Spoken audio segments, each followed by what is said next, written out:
আলহামদুলিল্লাহ, তেল নিতে আসলাম। সামান্য সিরিয়ালে পড়ে গেছি। দেখাচ্ছি কতটাই সিরিয়াল আছে এখন।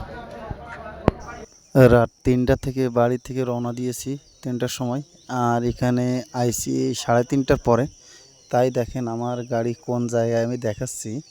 দেখেন পাম্পের থেকে শুরু করে রাস্তার এই মাথার থেকে শুরু করে প্রায় তালা বাজার পর্যন্ত পৌঁছে গেছে গাড়ি। আর আমি যদি সকালে আসতাম তাহলে তো আমার থাকতে হতো কবিলবুনি বাজার, এরকম একটা কিছু মনে হচ্ছে। দেখেন গাড়ির কি লম্বা লাইন, আরে বাবা, কোন দেশে আছি আমরা? পত্রিকায় খবরে শুনি তেলের কোনো অভাব নাই, তেলের কোনো ঘাটতি নেই। আসলে আমাদের সাথে কি ফাজলামি করা হচ্ছে কিনা কি জানি। বর্তমান সরকারকে আমি অনুরোধ করব যে বাংলাদেশের নাগরিকদের এই ভোগান্তি থেকে খুব দ্রুত বিমোচন করা। কারণ এইভাবে কি দিন চলে? একটা এখানে আসতেছি আমরা তেল নিতে, যদি আনলিমিটেড তেল দেয়, যে ট্যাঙ্কি ফুল করে দেবে, তেল দিচ্ছে 200 টাকা 300 টাকার, 5 ঘন্টা 4 ঘন্টা দাঁড় করায়। এমনও আছে যে গাড়ি সে পাম্প পর্যন্ত পৌঁছানো হয়ে গেছে, এখন বলছে যে তেল নেই। এই যে ভোগান্তি, এই ভোগান্তি থেকে আমাদেরকে খুব দ্রুত একটা স্বাভাবিক পর্যায়ে আনার জন্য আমি বর্তমান সরকারকে আহ্বান করছি। কারণ এইভাবে কি দিন চলে? দেশে কোনো দিনে আজ পর্যন্ত শুনলাম না যে পেট্রোল অকটেনের ঘাটতি আছে। পর্যাপ্ত পরিমাণ আছে। বিভিন্ন পত্রিকায়, অনলাইন পত্রিকায় দেখতেছি যে কয়েক হাজার কয়েক হাজার ডিরাম বাবার। আবার এইদিকে আছে যে বিভিন্ন এটা দেখছি যে এত টন অত টন করে আসতেছে। কিন্তু আমার প্রশ্ন একটাই, এই তেলগুলো যাচ্ছে কই? আর এই তেলগুলো কিসের জন্য মজুত করা হচ্ছে? এই তেলগুলো কিসের জন্য বাংলাদেশে জনগণের মাঝে দেওয়া হচ্ছে না? আমি সবাইকে অনুরোধ করব, উপরস্থ কর্মকর্তারা যারা আছেন, আমাদের বাংলাদেশি যে জিনিস নাই সে জিনিস নিয়ে কথা বলা ঠিক না, কিন্তু যে জিনিস আছে সে জিনিস কেন জনগণকে দেওয়া হচ্ছে না? আমি আমার ক্ষুদ্র জ্ঞান থেকে এটাই বলবো, বর্তমান সরকার আমাদের টোটাল বাংলাদেশে যে সব এলাকায় তেলের ঘাটতি এখনও পর্যন্ত দেখাচ্ছেন, আমি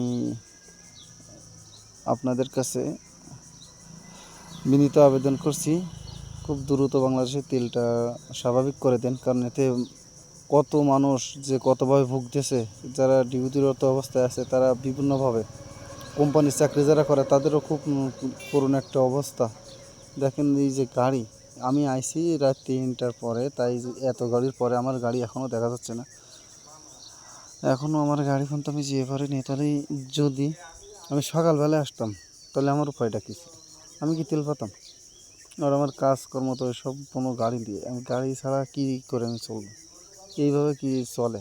আর বিভিন্ন জায়গায় অসাধু ব্যবসায়ীরা তেল কোথায় পাচ্ছে, যারা 300 টাকা করে তেল বেচতেছে, 250 টাকা করে তেল বেচতেছে, স্বাভাবিক মানুষের না দিয়ে এভাবে চোরাইভাবে যদি তেল বিক্রি করা হয়, তাতে আইনগত ব্যবস্থা নেওয়া খুব জরুরি।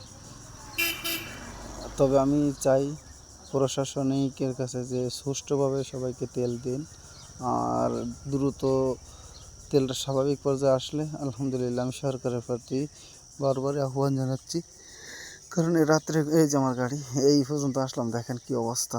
আর রাত জেগে এখানে এসে যদি আমরা ঠিকমতো তেল না পাই, তাহলে আসলে ঘুমের ঘাটতি। যারা আপনার নেতা আছেন, নেতা তো খালি বাহাদুরি দেখানোর নেতা, আসলে জনগণের কষ্ট আপনারা বোঝেন না। আপনারা কি ইচ্ছাদার বালার নেতা তা জানি না। তো ধন্যবাদ সবাইকে। এখনও বহু লাইন, খুবই অবস্থা খারাপ, খুবই অবস্থা খারাপ। বাংলাদেশ এভাবে চলতে গেলে বাংলাদেশ বলা যাবে না, বাংলাদেশ বলতে হবে ছেঁড়া ছোটো বাংলাদেশ। সোনার বাংলা আর কখনোই হবে না। কারণ চোরের খনি যেখানে সেখানে সোনা উৎপাদন করা সম্ভব, সেখানে সোনা কখনোই হবে না। চোর বাদ দিলে কে আছে বাংলাদেশে? সবই তো চোরের খনি। বড় বড় মানুষ, বড় বড় সুনামধন্য মানুষ, তার খেতার তলে তেল, তার বাড়ি তেল, তার ড্রামে তেল, তার বিভিন্ন জায়গায় ট্যাঙ্কিতে তেল, আর মানুষ তেলের জন্য হাহাকার করে বেড়াচ্ছে। হায় রে, চোরের বংশ সব।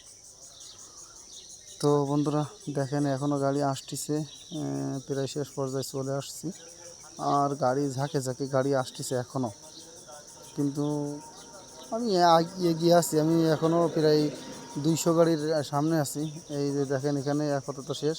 আর এবার গাড়ি আসার দৃশ্য আমি দেখাচ্ছি, সাউন্ড শুনতে পাচ্ছি। তো এটা হলো তালা সার্জিক্যাল ক্লিনিক। এই দেখেন গাড়ি আসতেছে, কী অবস্থা। গাড়ি ঝাঁকে ঝাঁকে গাড়ি আসতেই আছে। তেল দেবে শুনতেছি 9টার দিকে। তো 9টা জিরো তেল দেয়, তো আমার পর্যন্ত আস্তে আস্তে সিরিয়াল জমার নামা শেষ হয়ে যাবে না, এরকম একটা অবস্থা। তো ঠিক আছে, সকলে ভালো থাকবেন। ভিডিওটা করতে চাইনি, তবে আমরা কতটা কষ্ট নিয়ে ভিডিওটা করতেছি, যে রাতের ঘুম বাদ দিয়ে তেল নিতে এসেও। এইটা হলো বাংলাদেশের নিয়ম শৃঙ্খলা, তেল থাকতেও তেলের কত ঘাটতি। বাংলাদেশের নেতা বাদ দিলে আর কিছুই নেই, কিন্তু নেতা তো না, সব ছেঁড়া খেতা, দুর্নীতিতে ভরা।